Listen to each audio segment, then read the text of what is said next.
One morning, my husband walked past me and, for the first time in 7 years, didn't look me in the eye. No fight, no drama, no affair. Yet, just that one gesture, eyes down, as if I was nothing, as if I wasn't even there. His name is Brent, 41 years old, compliance attorney, wakes up at 6:40, showers with unscented soap, reads case briefs on his phone while brushing his teeth. Same routine for years. Predictable, efficient, focused. That morning, though, something was off. When I offered to reheat his coffee, he mumbled something I couldn't hear and walked out, still typing, thumb dancing across his screen. It wasn't the distance that got me. It was the shift in how he held that phone, close to his chest, tilted away from the light, face slightly turned. I used to work in cybersecurity, not just IT, deep breach forensics. I've seen executives try to fake breaches to cash in on cyber insurance payouts. I've cracked data laundering rings masquerading as consultancies. I can read behavior patterns in metadata the way some people read sheet music. And that morning, Brent's body language pinged like a server breach. I didn't scream, didn't ask him what was going on. I just smiled, kissed his cheek, and waited for the front door to close behind him. Then I got to work. There was an old iPad in the kitchen drawer, long forgotten under a stack of cookbooks and expired restaurant menus. I'd given it to Brent's niece once for educational games, and when she outgrew it, we tossed it into the junk pile. What Brent forgot was that we'd never removed it from our family Apple ID. I charged it, logged in, and waited. The screen blinked once, then began syncing. Photos, messages, browser data, app activity, all flowing in like a tide I didn't know I'd been waiting for. The first image that caught my eye wasn't anything scandalous. Just a receipt. 2 drinks. Downtown bar. Time stamped 10:48 p.m. on a night he said he was working late on a deposition. Then came the selfies. Not of him, of her. Legs on hotel sheets. A mirror shot with half her face blurred. A message under it. You make me feel dangerous. Her name was saved as just a single letter. S. By the time the sync finished, my hands weren't shaking. They were steady. Focused. Next step? Surveillance. I ordered 3 cameras online, video only. No audio. Our state only required one-party consent for recording audio, and I wasn't about to muddy the legal waters if this got messy. I didn't tell Brent. I didn't hide them either. He was always too buried in his phone to notice new hardware. I placed one in the living room, facing the front door. Another in his office. The third sat high on a shelf near the entry hallway. Each one fed into a private cloud I controlled, 2-factor authenticated, end-to-end encrypted, daily backups into cold storage. I configured timestamp overlays, file hashes, and chain of custody logs for every clip saved. For good measure, I also cloned the iPad sync into a read-only encrypted folder on my old workstation and labeled it, just in case. That folder became my altar. Every morning after Brent left for work, I reviewed the footage. I'd annotate patterns. When he came home, if he looked at me, if he said anything strange. And every night, while he slept, I'd quietly comb through synced texts and image metadata. I never stayed up late before. Now I was averaging 3 hours of sleep a night. Wired, alert, coldly efficient. Like I used to be back when my job meant knowing more than anyone in the room. 3 days in, I noticed something else. The messages weren't just flirty. They were strategic, coordinated. He was texting 3 different women. One of them mentioned client lists. Another one joked about how loose privacy laws were in some states. And one, clearly younger, wrote, "You promised this wouldn't leave a trail. I'm trusting you." I flagged that thread. It smelled wrong. Brent started taking more trips. Nothing extravagant, always local. client retreats, audit prep, mediation weekends. His packing was light, just enough to seem innocent. But his toiletries included that same damn hotel brand shaving kit I saw in a photo. The one with the black and white stripe logo I'd identified through reverse image search. He was sloppy, but not stupid. Every move he made was just cautious enough to give him plausible deniability. No explicit nudes, no bank transfers, no obvious violations. Which told me one thing. This wasn't his first rodeo. I kept building the archive. I indexed metadata, saved message digests, noted location pings, even geotagged his selfies when available. All time-stamped, all hashed. I used a SHA-256 generator I built years ago, ensuring every entry was forensically verifiable. I even began keeping a plain text log, just like I used to in corporate settings. Date, time, data source, summary, hash. Brent had no idea. At dinner, he was polite again. Too polite. He asked about my online course, the one I created after leaving corporate, then nodded vaguely when I said I'd added 120 new students this month. Good for you, he said, but his eyes never met mine. I studied him like a stranger. Every blink, every silence, every pause before he answered. His phone buzzed in his lap. He turned it face down on the table. Work, he said, not even bothering to lie with detail. That night, I lay next to him in bed, staring at the ceiling, his back turned to me. I counted his breaths, matched them to the rhythm of the second hand on the alarm clock. Steady, unaware. I thought about the quitclaim deed above our fireplace, framed, minimalist, printed in grayscale. 2 years ago, he'd gifted me sole ownership of the house, said it was just to make things easier legally. I'd thought it was a gesture of love. Now I saw it for what it really was, a mistake. His mistake. And mine was pretending not to see him clearly until now. When you spend years combing through other people's secrets, you learn to let the data tell the story before your heart does. I had promised myself that I wouldn't jump to conclusions, that I wouldn't become the cliché of the suspicious wife who mistakes coincidence for proof. So for 2 full weeks, I did nothing but collect. Every morning after Brent left, I sat at my desk with the blinds drawn and headphones around my neck. Not plugged in, just there so it looked like I was listening to something instead of watching. On the second monitor, the iPad's cloud sync refreshed. New messages, new photos, new receipts. The kind of digital confetti people leave when they think no one's watching. By day 3, a pattern emerged. 3 women. Not 1, not 2. 3. Separate threads, separate tones. One used emojis like candy hearts. One wrote like a co-conspirator. No fluff, only logistics. One sounded hesitant, almost scared, like she'd been lured into something she didn't fully understand. Gifts appeared in the streams. Venmo transfers, jewelry store screenshots, a hotel membership emailed to his Gmail.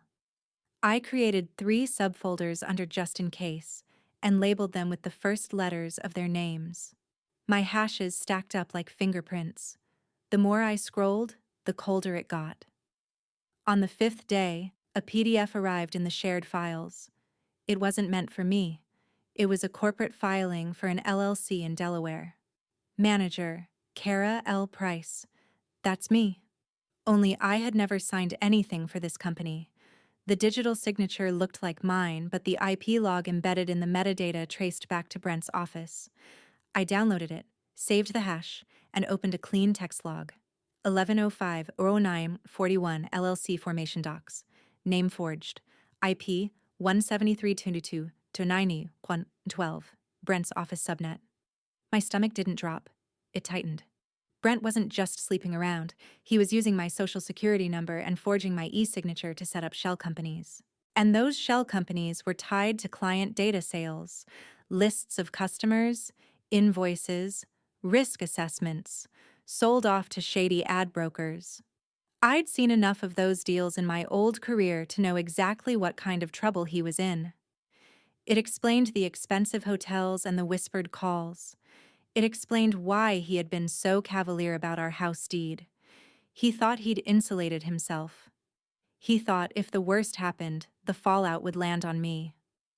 I poured another coffee and kept digging. By day 8, my archive looked like an indictment packet. Screenshots of messages, copies of bank transfers from his business accounts into personal ones, metadata proving location. Even the hotels he picked were data light. Boutique places with minimal security cameras, the kind of spots men in his line of work used when they wanted a transaction off the books. He wasn't careful enough, though. Geotags don't lie. Neither do IP logs. Neither do timestamps. I also began recording my own calls with him. Not his calls with other people. That would cross a legal line. But the ones where I was a party. In our state, one-party consent made those recordings legal. I used a small app that routed the call into a secure container on my phone, then exported each file into the folder, hashing them as soon as they landed. Everything about this operation was neat, tidy, verifiable. If the day came when I had to put it before an investigator, it would stand up. Brent didn't notice a thing. He came home later and later, always with the same tired script: client dinner, mediation prep, urgent compliance review. I cooked, set his plate aside, and quietly filled in my log after he went upstairs. Sometimes he'd shower twice before bed. Sometimes he'd leave his suit jacket on the chair, and I'd see the faint imprint of a hotel keycard in the pocket. I never touched it. Chain of custody matters. No cross-contamination. On the 10th night, he forgot to lock his briefcase. Inside, tucked between case notes, was a silver money clip with a hotel logo engraved on it. Not from any chain we'd ever stayed at. I photographed it in situ, added the photo to the folder, and closed the case exactly as I'd found it. The evidence piled up like sediment. Layer after layer, older infractions beneath the new. By the end of the second week, I had a clean narrative. Dates, addresses, amounts, IP logs, messages, corporate filings, forged signatures. It wasn't just infidelity. It was fraud, identity theft, data abuse, ethical violations, bar complaints waiting to happen. At night, lying beside him, I would stare at the ceiling and feel the weight of my phone in my palm. I had enough now to ruin him professionally and personally, enough to bring down his boutique firm, enough to call the IRS and the state bar and the FTC and let the cold machinery grind him up. But I didn't. Not yet. I kept building. Because data doesn't just tell you what happened, it tells you when to move. The last entry in my log that week read, 11/14/22/13, evidence sufficient, phase 2 ready. Brent rolled over in his sleep, muttering something about billing codes. I watched the moonlight fall across his face and wondered if he had any idea how close he was to losing everything. Probably not. Men like him rarely do until the paperwork hits their desk. I closed my laptop, slid the encrypted drive into the fireproof box at the back of my closet, and turned out the light. My pulse was steady. My mind was clear. Week 2 was over. The facts were in. And the facts never lie. It was a Friday night when Brent finally said the words out loud. We'd just finished dinner, a cold rotisserie chicken he brought home like an apology. He didn't eat much. Just pushed the meat around with his fork, eyes darting to his phone every few minutes. He hadn't touched the wine I poured. That should have tipped me off. I asked if something was wrong. He didn't answer right away. Then, as he stood at the sink rinsing his plate, he said it. We should talk. Not a request. A prelude. The phrase people use when they want you to know something's ending before they bother to explain what. I set down my fork slowly. Okay, I said, tone even. He wiped his hands too carefully, like he needed to prepare his palms before they could deliver the blow. Then he leaned back against the counter, crossed his arms, and stared past me like the wall behind my head was more important than anything I might say. "I've outgrown this," he said. "You, the marriage, everything." My jaw stayed relaxed. No response, no flinch. He wasn't expecting that. "I've been holding this in for a long time," he added, his voice adopting that performative tremble people fake when they want to sound wounded but noble. "I need something different now. More aligned with where I'm going." That phrase, "where I'm going," almost made me laugh, like he was on some grand trajectory when he was just a half-washed compliance attorney skimming client data to fund hotel rendezvous. He paused for reaction. I gave him none. "And the house," he continued. "You can take your things, but the house is mine. I'll give you time to pack." He really believed that. I turned slightly in my chair and looked toward the fireplace. Above it, framed like art, was the quitclaim deed he'd given me 2 years ago when we were simplifying assets to optimize liability. It was part of a financial planning phase we'd done during COVID.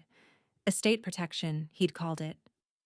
In it, he had legally transferred full ownership of our home to me, my separate property, my name, not his. And like the idiot he assumed I was, he framed it and hung it up as a minimalist aesthetic piece. It was still there. Black matte frame, white paper, a line of fine print. My name, bold and clean.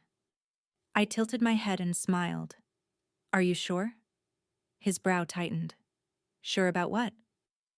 "That you want to do this now. That you're ready." He chuckled, misreading my tone completely. "Don't make this harder than it needs to be, Kara." "I'm not," I said calmly. "I'm just surprised you're telling me this sober. I thought you'd wait until gin gave you courage." He blinked. The mask faltered for a second. "What?" "Nothing," I said, rising from the table. "I'll pack tomorrow." He watched me, unsure. His confidence frayed by how little resistance he was getting. Predators expect a chase. He was used to winning by wearing people down, but I wasn't playing. I walked past him, paused. "You'll want to take down that deed," I said over my shoulder. "Wouldn't want guests asking questions." That landed. I could feel his posture change. I didn't give him the satisfaction of turning around. Upstairs, I didn't cry. I didn't touch the dresser or stare into the mirror like some weeping housewife in a made-for-TV breakup scene. I just sat on the bed and opened my notes. Began compiling the phase marker. Exit initiated. Target unaware of evidence cache. Next step, withdrawal with minimal trace. When you leave a man like Brent, you don't slam doors. You don't set fires. You vanish. So the next morning, I made it look easy. 2 bags. A key on the hook. No scene. No begging. I cleaned the kitchen, left a fresh roll of toilet paper in the guest bath, and double-checked that my cameras were still live. I didn't uninstall them. He hadn't noticed them yet, and I needed to keep the feed going for a little while longer. The place I moved to wasn't special, just a furnished studio near the university with enough insulation that I couldn't hear anyone else's television. I paid for 3 months up front in cash, rented under a temporary alias. The ID I used wasn't fake, just borrowed. Back in the day, I'd built datasets for corporations testing fraud detection. I still had access to some of the side tools. I didn't tell anyone where I was going. I didn't post. I didn't even update my phone number. Brent posted a photo a week later, a glass of scotch on a minimalist end table. Caption: "New beginnings." I saved the post. Logged it. That same afternoon, I sat across from a white-collar defense attorney named Marlene Lee. Sharp suit, sharper eyes. She'd once led a federal case involving securities fraud and 5 shell companies disguised as charities. I'd been tracking her for months, just in case. I handed her a flash drive labeled Archive Alpha. Inside, The entirety of Brent's mess, the forgeries, the corporate abuse, the data sales, 3 shell LLCs, false filings, misused SSNs. She took her time scrolling. You kept chain of custody logs on all of this? Every file's hashed, all original captures stored on Write Once Media, logs and integrity checks included. Marlene looked impressed. You built a prosecution-ready file. This is not nothing. I want to initiate reporting. Discreetly for now. No civil filings yet. She leaned back, hands steepled. You realize this could cost him his license. I'm counting on it. We discussed options, bar complaints, state-level fraud reports, IRS whistleblower filings, FTC data abuse claims. There were tracks to follow, trails to leave. But all of it had to be clean. No vigilante noise, just evidence, handed to the right places, with no fingerprints left behind. By the time I walked out of her office, Project Burnout was officially in motion. Later that night, I poured myself a glass of water and sat by the window of the studio. The city hummed outside, unfamiliar and alive. I looked down at my own hands, still steady. He'd told me to take my things. He had no idea what that would mean. The thing about disappearing is people think it's dramatic. They picture packed suitcases at midnight, taxis idling at curbs, crying in the rear view. But real vanishing? It's quiet. No door slams. No echo. Just silence that slowly replaces your name. Brent came home 3 days after I left and didn't call me. He didn't text either. No, where are you? No, we need to talk. I checked the camera feed from the office. He walked in with takeout, dropped it on the desk, and scrolled through his phone like nothing had changed. Good. That meant he thought I'd taken his bait, that I'd left hurt, maybe even ashamed, that I'd folded up my life like a woman scorned and drifted into the background like wallpaper that peels on its own. He didn't realize I was watching him drink whiskey in the chair I bought, in a house I legally owned. That I watched him lean back and text someone named S again, something about freedom and finally breathing. I saved the message, dated it, logged the camera footage. I was still building the burn file, quietly, thoroughly. Every day, I spent a few hours at the studio documenting. I uploaded new data to the encrypted archive, labeled the next folder, Public Tracks. I wanted a clean version of the story, concise, chronological, evidence-linked. Something any regulator, investigator, or court clerk could understand without guessing. I wasn't just creating a narrative, I was designing a blade. Project Burnout, version 2.0, was taking shape. Day 4 in the studio, I drove out to a remote storage unit I'd rented under an LLC I'd formed back when I was freelancing. Inside were all the hard drives, backups, and old work materials I'd never fully parted with. I found my old incident response templates, formats used to report cybersecurity breaches with time, vector, impact, and mitigation notes. I used the same structure to write the narrative. The irony wasn't lost on me. I was filing a corporate breach, and the corporation was my marriage. By the end of the first week, the document was nearly 50 pages long. It started with metadata from the hotel stays and screenshots of the messages from the iPad. Then came the forged filings, the LLCs with my stolen credentials, the IP logs tracing back to Brent's office subnet, the identity markers, and the call transcripts, legally recorded, where I was a party, of him casually discussing off-book data with S. All of it cataloged, cross-referenced, and hashed. I included a spreadsheet of timeline entries, each row, a date, an action, the data source, and the digital fingerprint. The kind of structure Brent used in his own risk audits. I wanted him to feel it. Familiar, suffocating. When I wasn't building the archive, I was disappearing more. I canceled the last shared account, our grocery delivery plan. I didn't make a scene, just updated my profile. I rerouted all mail from our house to a virtual P.O. box. I changed my pharmacy, my doctor, even my gym. My digital trail, once braided into his, was now a clean strand. I pulled my name off our car insurance, transferred my number to a prepaid carrier with no account link, scrubbed the laptop he bought me. He'd installed remote admin software on it without telling me. I'd found it buried deep, disguised as a printer demon. Deleted it, smashed the drive for good measure, bought a new device with cash. Every move was calculated, every change logged, every action mirrored in the archive. Brent posted again on day 10. A photo of the backyard lit by string lights, captioned, "Peace comes when you let go of what weighs you down."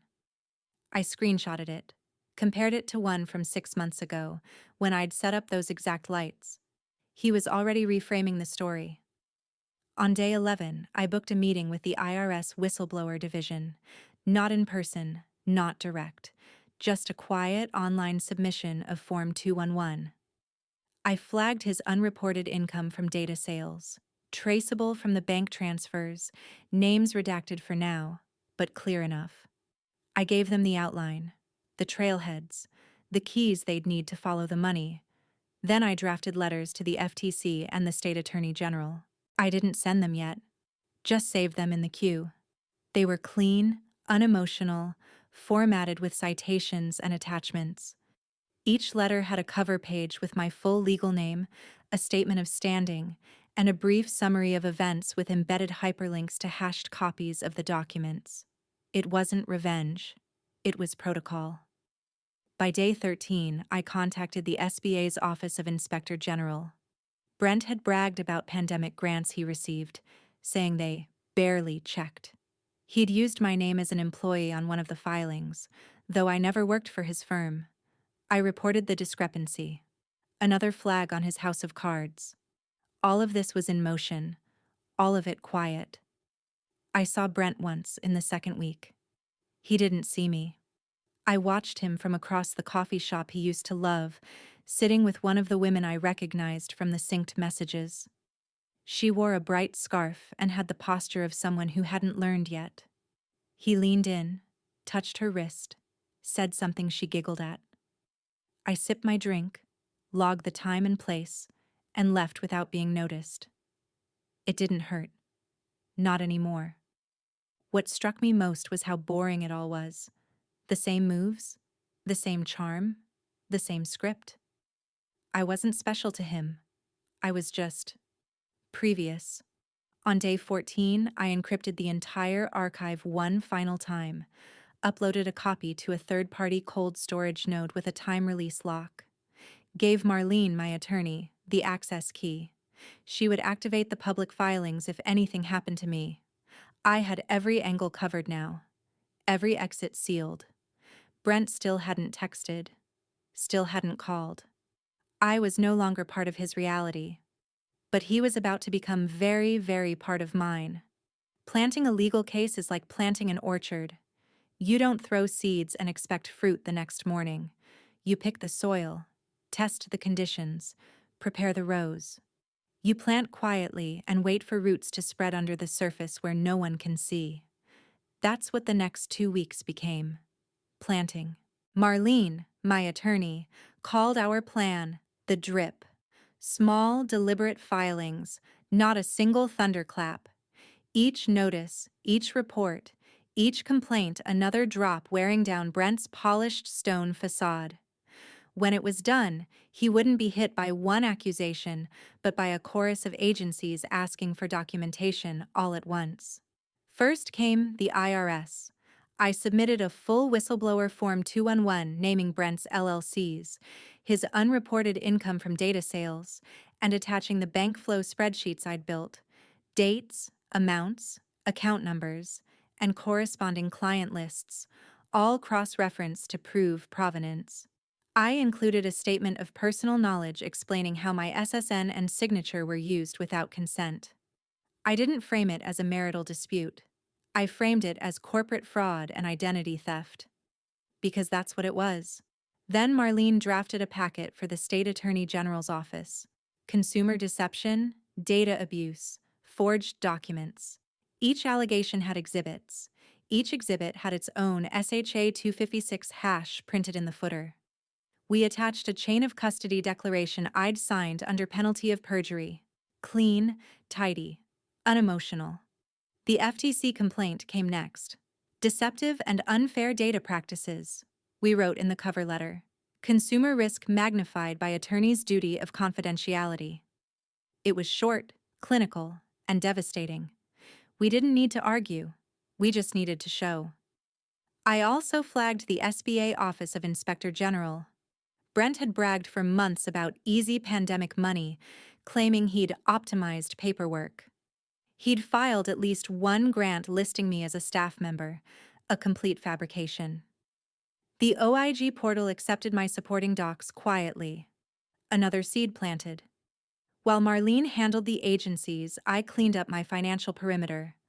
I closed our shared credit cards. I moved all deposits from my online course into my personal primary account and updated the payment processor to reflect only my SSN. I called the mortgage servicer, the one Brent always said he handled, and had them send me full statements. Every payment for the last 2 years came from my teaching income. My name sat alone on the title. Another fact logged, another layer of insulation. In the studio, my whiteboard became a map. Each agency a node, each node connected to a timeline. I wrote dates of expected responses, 30 days, 60 days, 90 days, and pinned printouts beneath them. I didn't want surprises. I wanted a slow, predictable cascade. Brent was still oblivious. He'd posted a photo of a wine glass with a view of the skyline. Caption, "Freedom tastes better with a view." I saved it, as always. He'd started tagging motivational quotes. Cut ties with what no longer serves you. She who leaves quietly leaves with power. He thought he was narrating my life. In reality, he was narrating his own fall. On the 10th day of week 5, I received an acknowledgement email from the IRS. Not a dramatic one, just a string of numbers and a sentence. Your submission has been assigned a control number. That's all it takes. The machine had started moving. 2 days later, the State Bar sent Brent a certified letter requesting a written response within 30 days to multiple complaints referencing potential data abuse and conflicts of interest. They didn't name me. They didn't need to. Bar complaints live in a gray space, public enough to spook clients, confidential enough to shield whistleblowers. I didn't send it to him. They did. I just watched the camera feed as the letter landed in our mailbox. He didn't open it right away. He left it on the counter, fingers drumming the edge as if touching it might burn. Meanwhile, my life in the studio became almost meditative. Wake up, check camera feeds, update logs, teach my online classes, write lesson plans on digital dignity and evidence collection, ironically the same material I was practicing on my own life. Students signed up for modules like hashing for non-techies and safe custody of digital evidence. They thought they were learning for their careers. I was quietly field testing a curriculum for surviving betrayal. By the end of week 6, my plan had roots everywhere. IRS, FTC, OIG, AG, BAR. My finances clean. My archive triple backed up.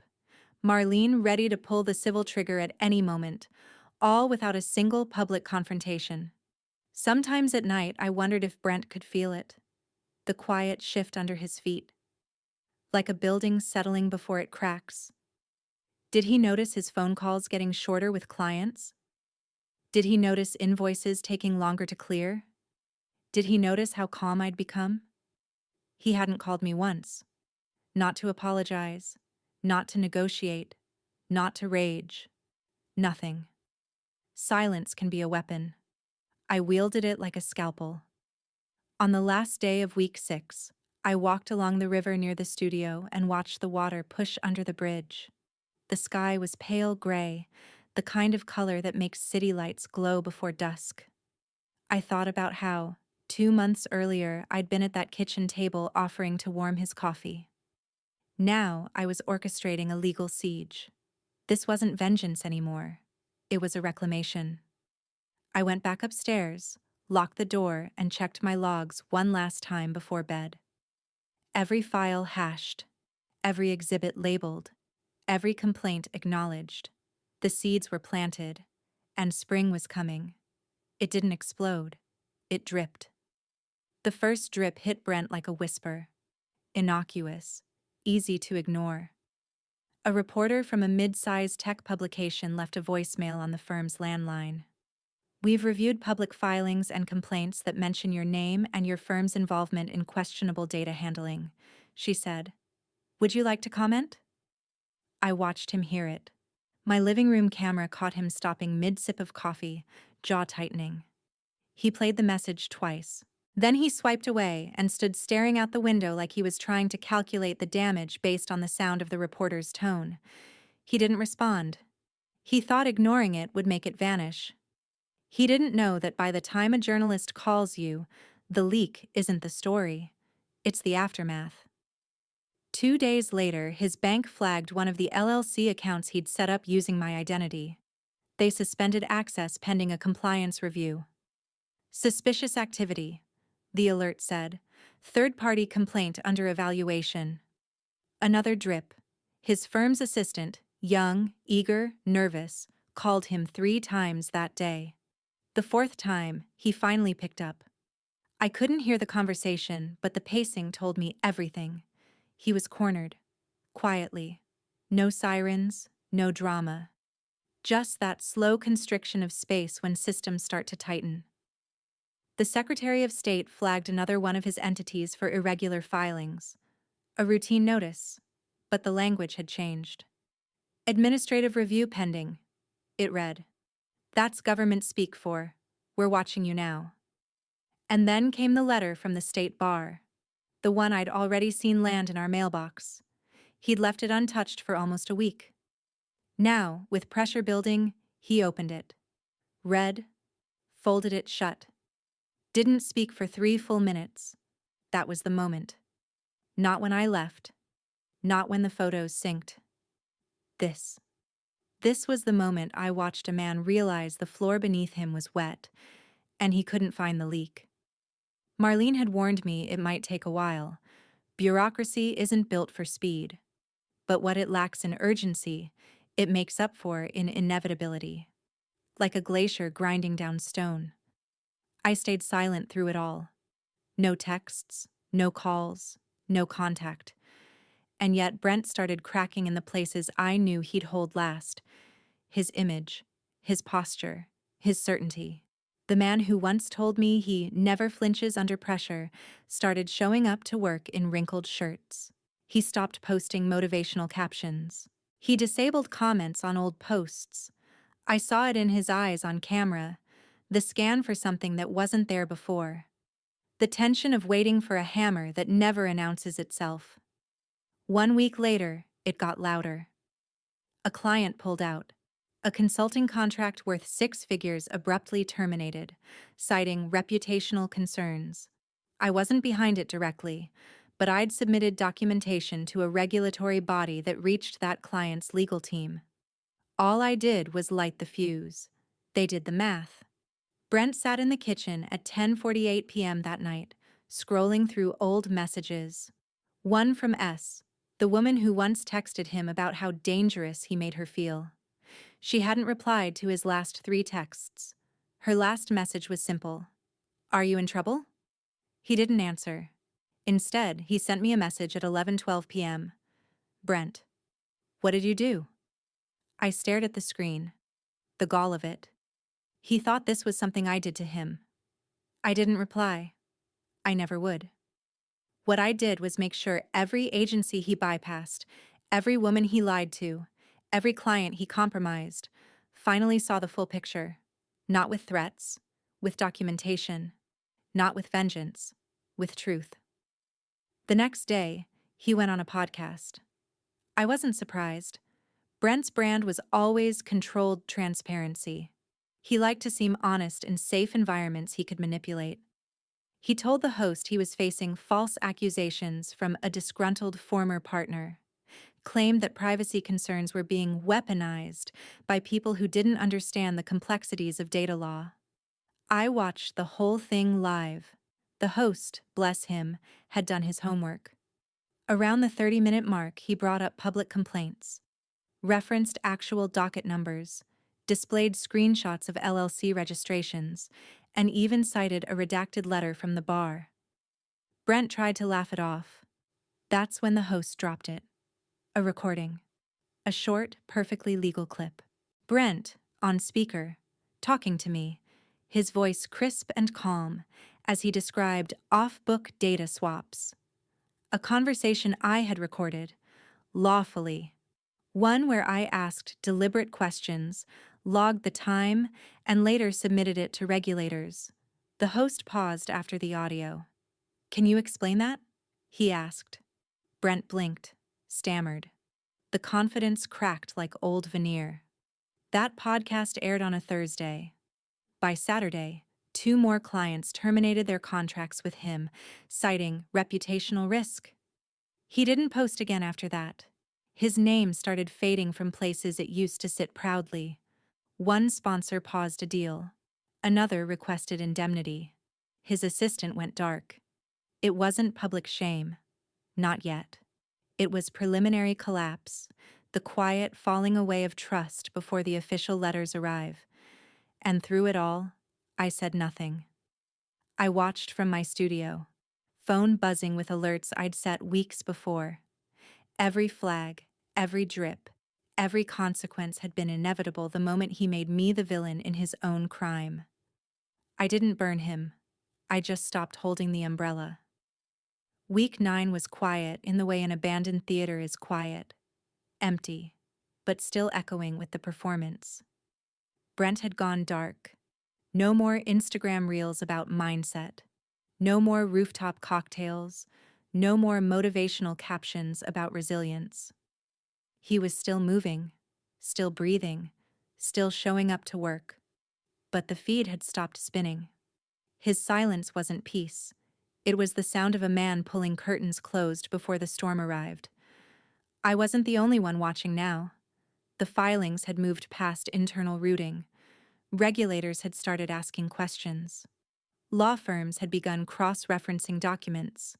And Brent's own words, his voice, his spin, his performance, had become a noose he tied in real time. The podcast from the week before kept spreading. Not viral, but persistent, quiet and surgical. It circulated through legal Twitter, then into startup compliance circles, then into privacy forums. The audio clip, Brent calmly discussing data swaps and calling consent an overly emotional construct, hit harder than any accusation ever could. The words were his. No distortion, no edit, just him. That's the thing about liars. They can't hear how loud their truth sounds until someone else plays it back to them. A YouTuber with a modest following did a breakdown, titled the video, "The Compliance Guy Who Sold Out His Clients." It wasn't flashy. It didn't need to be. He just walked through public filings, matched timestamps, showed screenshots, and played the clip. Then, like clockwork, he dropped the receipts. Business registry PDFs, bar complaint numbers, IRS whistleblower code references. All available. All true. And Brent? He still didn't say a word publicly. Not even a denial. He couldn't.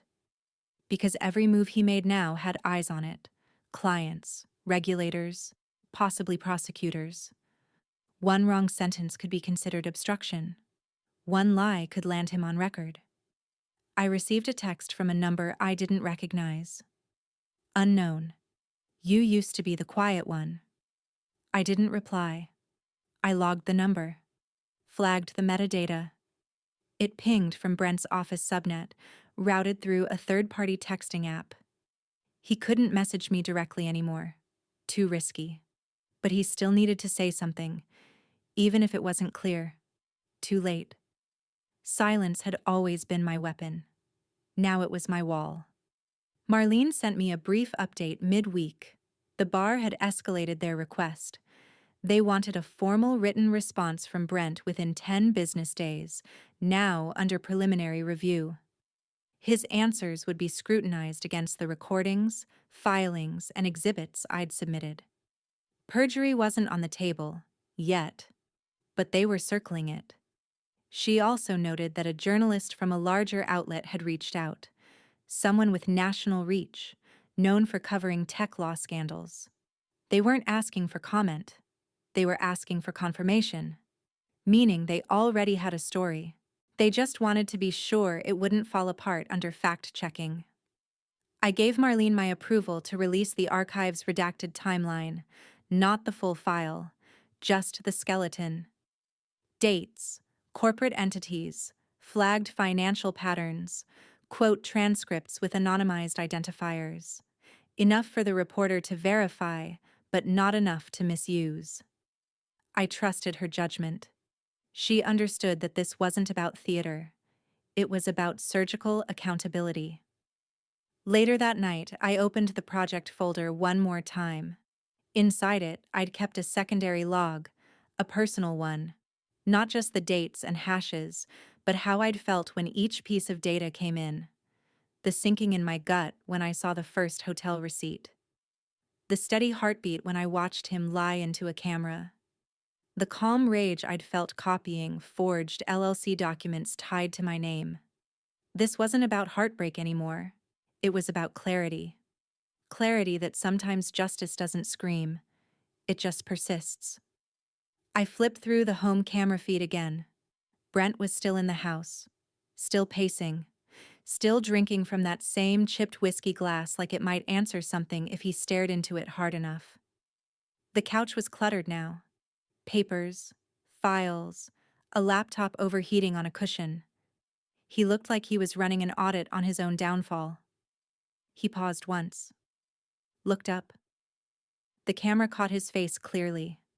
Eyes locked into the middle distance. Face blank, but beneath it, rage. He didn't know where the next hit would come from. That was the point. This wasn't revenge porn. It wasn't a tabloid mess. There were no screaming matches or viral videos or sob stories on TikTok. This was the slow echo of his own decisions, looping back with perfect fidelity.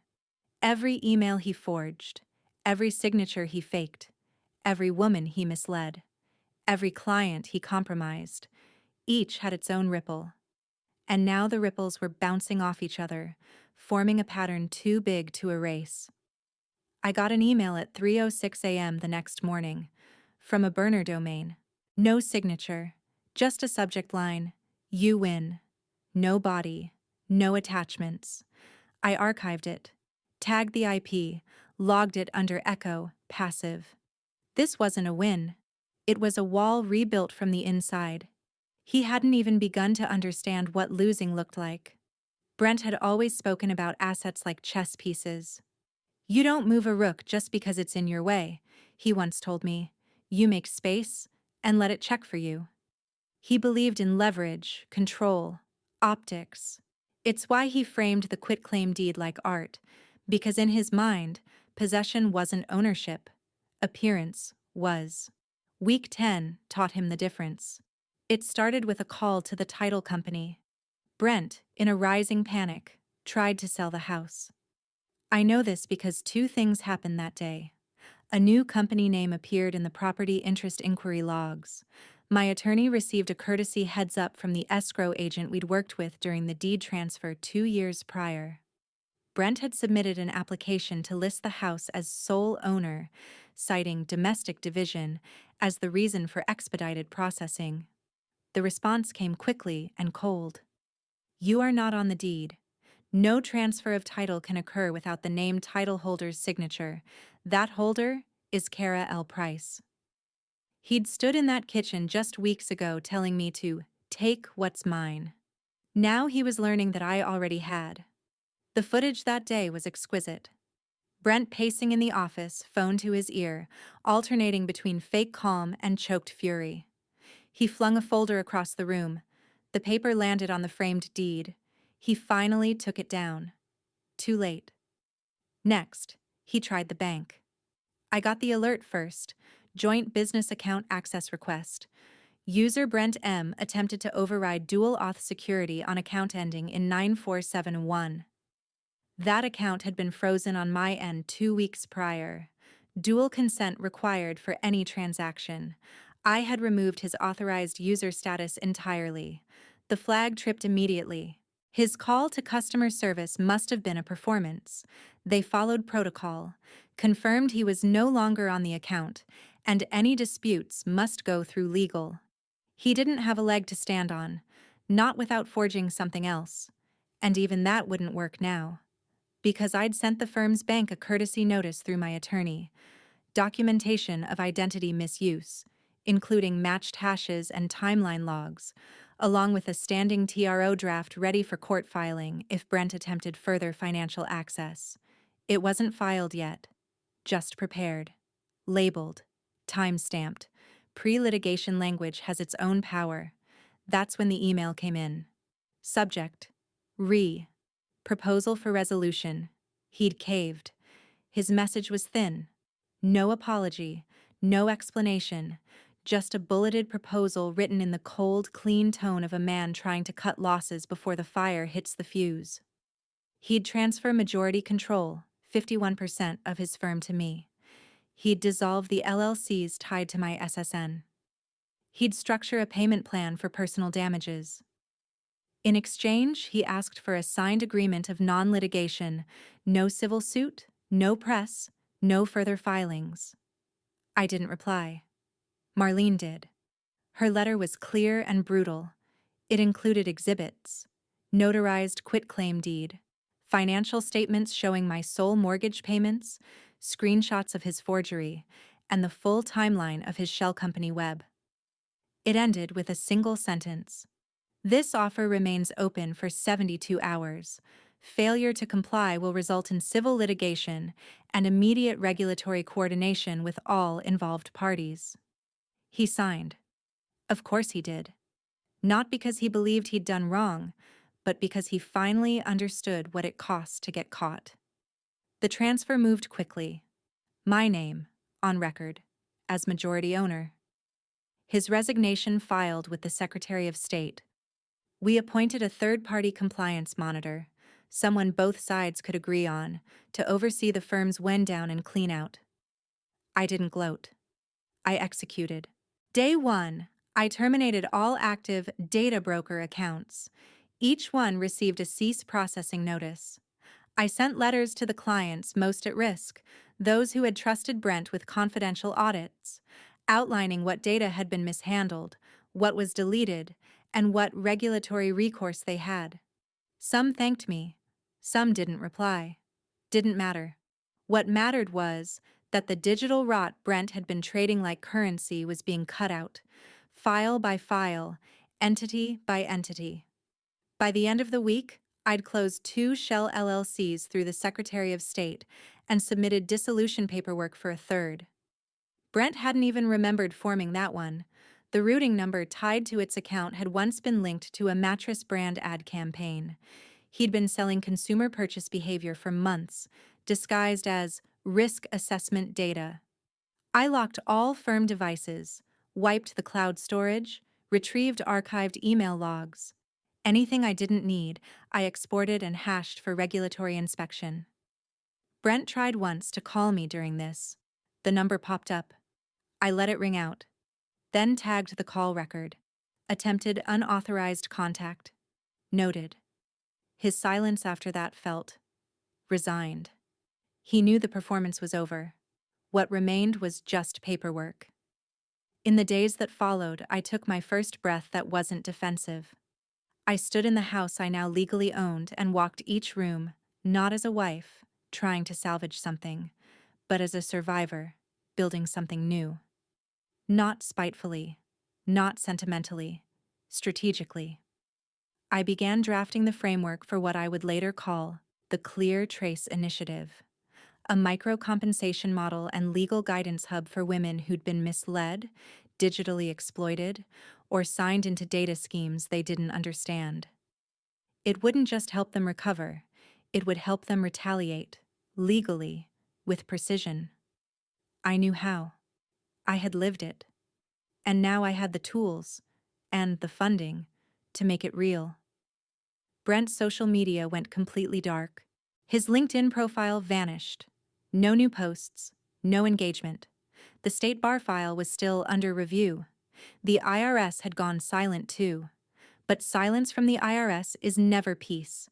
It's a coil, waiting.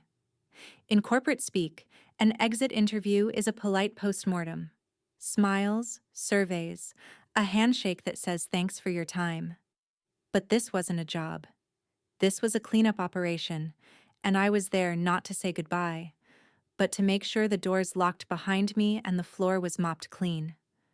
Brent didn't even attend the final meeting. His signature on the settlement had said enough. By week 11, he was just a name on a form. The man who once controlled every detail was now surrendering passwords to an external compliance monitor who met me at the now half-abandoned office suite downtown. The place smelled like disuse and bad cologne. Desks cleared, diplomas gone. One lonely ficus browning by the window. The firm that once billed 6 figures a quarter was now a legal ghost ship. The compliance officer, Jeanette, sharp and unsentimental, unlocked the secure drive and handed me the last files. Client logs, data trail summaries, internal memos. I spent 6 hours in that office scrubbing every trace of his misconduct from the system, not to protect him, but to protect those he'd compromised. Then I did something Brent never would have done. I sent every affected client a final report, transparent, detailed, honest. Half of them responded with shock, a few with gratitude. One just sent a thumbs-up emoji. It didn't matter. The point wasn't absolution, it was truth. I pulled the plug on the Last Shell LLC at 7:14 p.m. that night, closed its account, archived the domain, logged the date and time in the master file, SAA 256 hash, stored in triplicate. That was the final cut. The firm was officially gone, not just in name, in function. Brent, for all I could tell, had retreated. His apartment lease, under a shell entity, had expired. He'd let the assistant go. The personal website was offline. One of the LLC bank accounts had been forcibly closed after a suspicious activity report, likely triggered by the same patterns I had documented in the initial packet to the IRS. I still hadn't heard a word from him. Not a call, not a letter, not an apology. I didn't need one. His silence was better. It told me he finally understood. In week 12, I launched the Clear Trace initiative. Small at first, just a basic site, some templates, a form. But the traffic came fast. Too fast. Word had gotten out, especially among freelancers, early-stage founders, women in tech-adjacent roles who'd been burned by privacy consultants, promising backdoor monetization. They sent me screenshots, DMs, contracts signed under pressure, NDAs with sketchy clause language. I created a database and linked them to pro bono attorneys through the same network I'd built with Marlene. Within days, I had a backlog. I didn't call it a movement. It wasn't that. It was reclamation. Week 13 brought the press.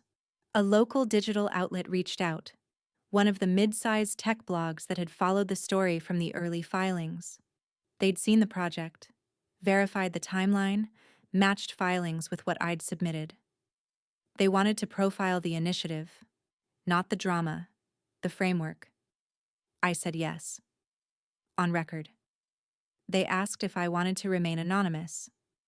I told them no. If Brent could operate under my name for 3 years without blinking, I could own mine, in full view. The article published on a Tuesday. From target to architect, the woman using data to take back control.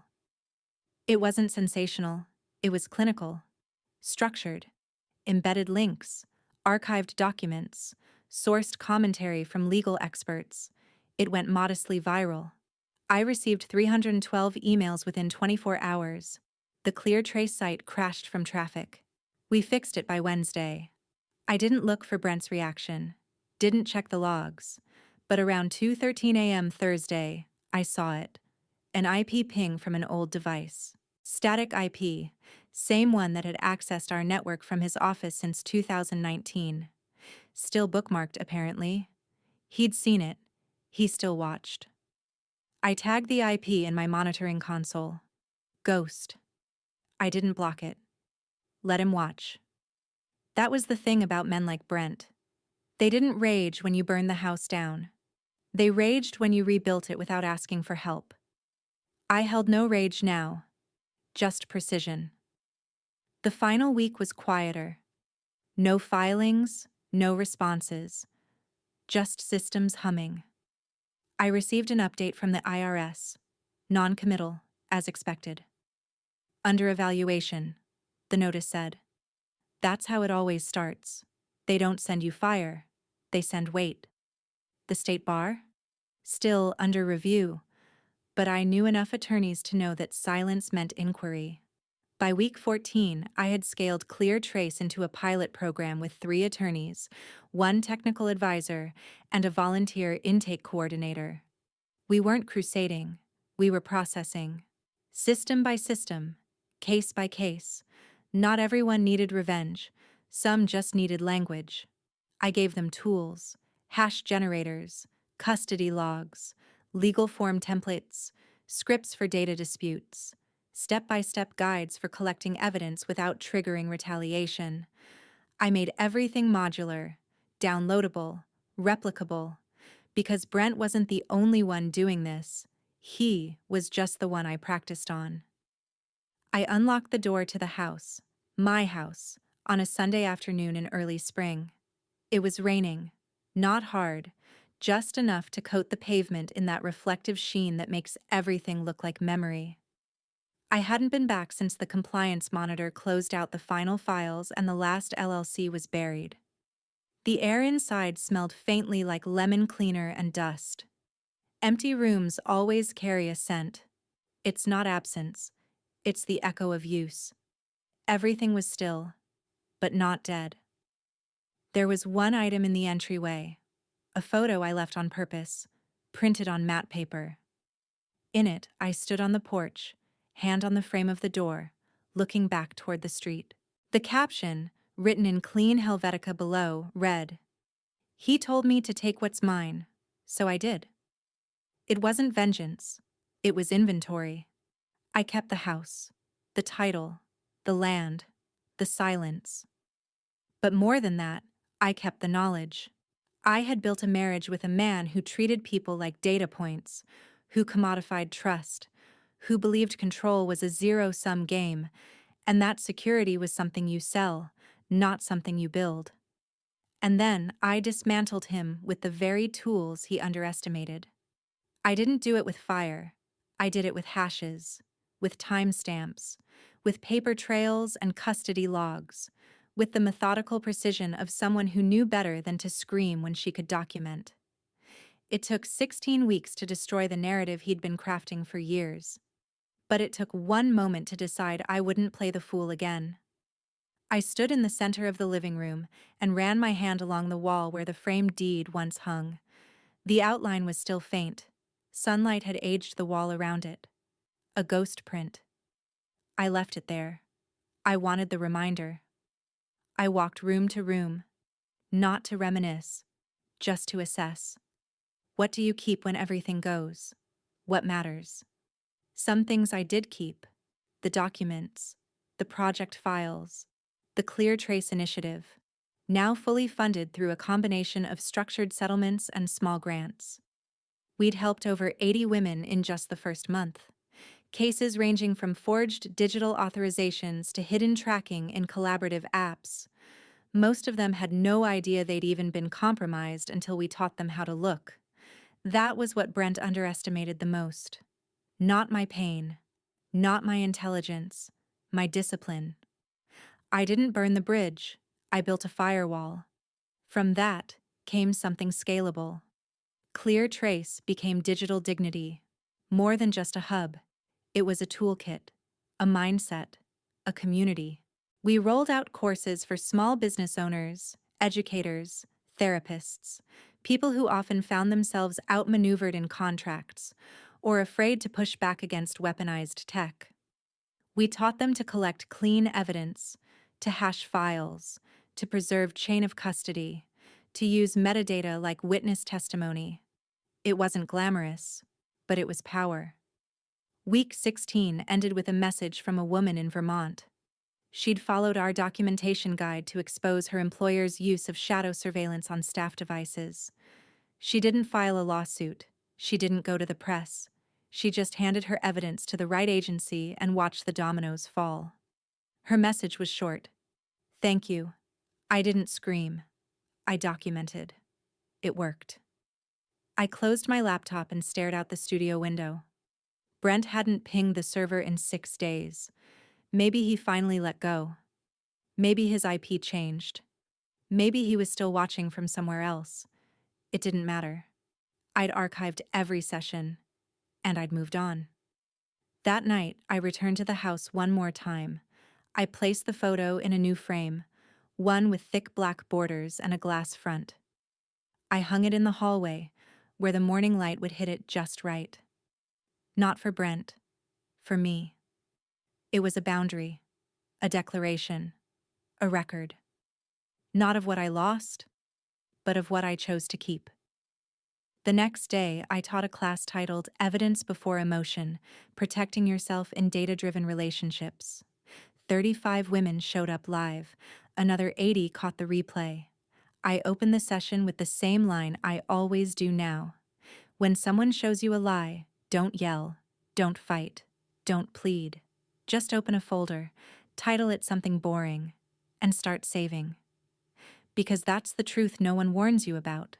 Some people will try to control you through secrets. The smart ones, we keep receipts.